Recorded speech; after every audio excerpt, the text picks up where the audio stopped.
Right, let's have a walk down the garden and see what we can find. A bit of an update from a previous post I put several months ago. Hopefully you'll see some differences. Now look at these are one of my favourites. These are Eryngiums, the sea hollies, and look at them, they're absolutely covered in bees. These are all bumblebees, they all seem to love them. There's one there that's absolutely in a trance, I think, full of nectar.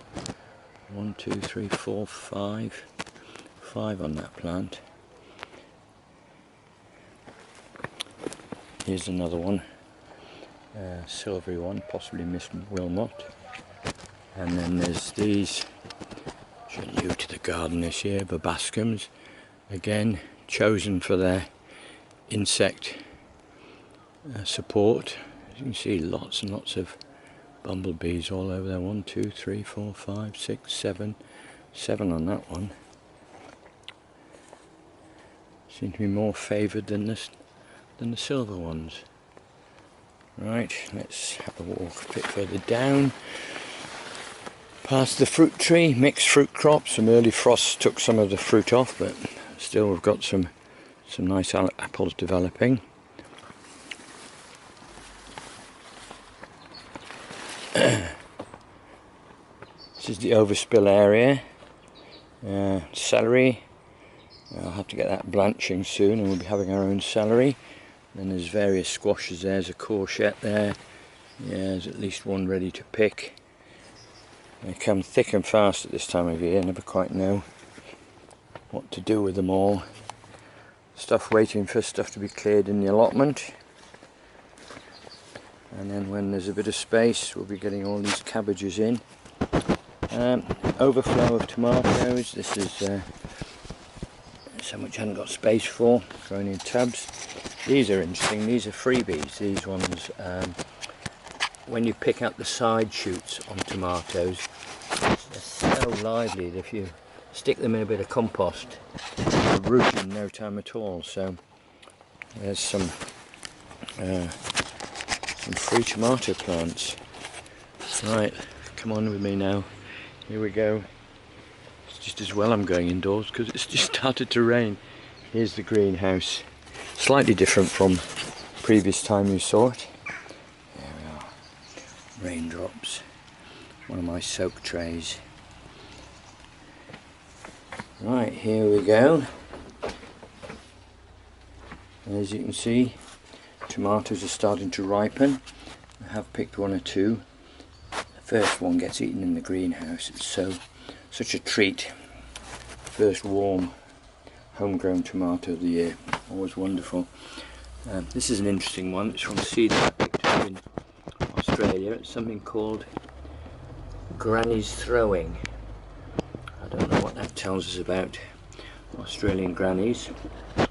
There's a cucumber plant. We've already had one, and we're going to have a succession of cucumbers now.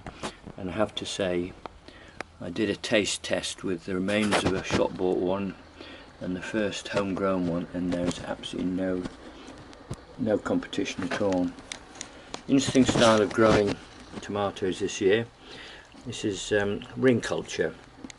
So the bags at the bottom are filled with soil and a bit of compost, and the tubs which the tomatoes are actually planted into, they've got no bottoms in. I've cut the bottoms out. They're full of really good compost.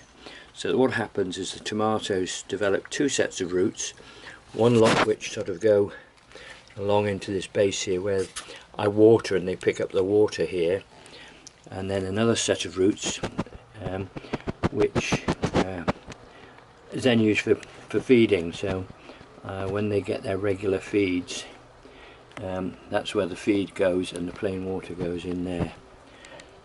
So what have we got? We've got varying successive crops. Some nice little ones here.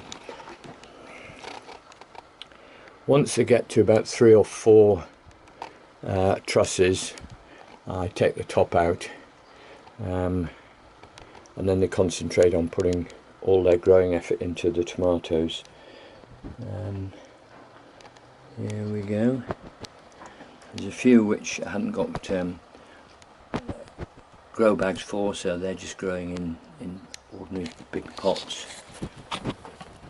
These that's another freebie from a cutting. Here we are, some growing in pots. One or two nice trusses. Look forward to those, and I'm sure we'll have an excess for turning into sauces or freezing. And to the top, have a look around here, you can see how well my grapevine has done. I think it was just in bud last time when I did some filming. This is a white grape called Phoenix. It's about its 3rd or 4th year of cropping. It's a really nice sweet grape. Got pips in, but I lived with that. I think this one up here is going to be the first one to be harvested. A little bit tart still, so a day or two off. A bit more sunshine soon, I hope, and then we'll be picking our own grapes. Another step towards self-sufficiency. So, that's the greenhouse at the moment. And always a little treat on the way out. This lovely clematis, no idea what its name is, growing through my black lace elder.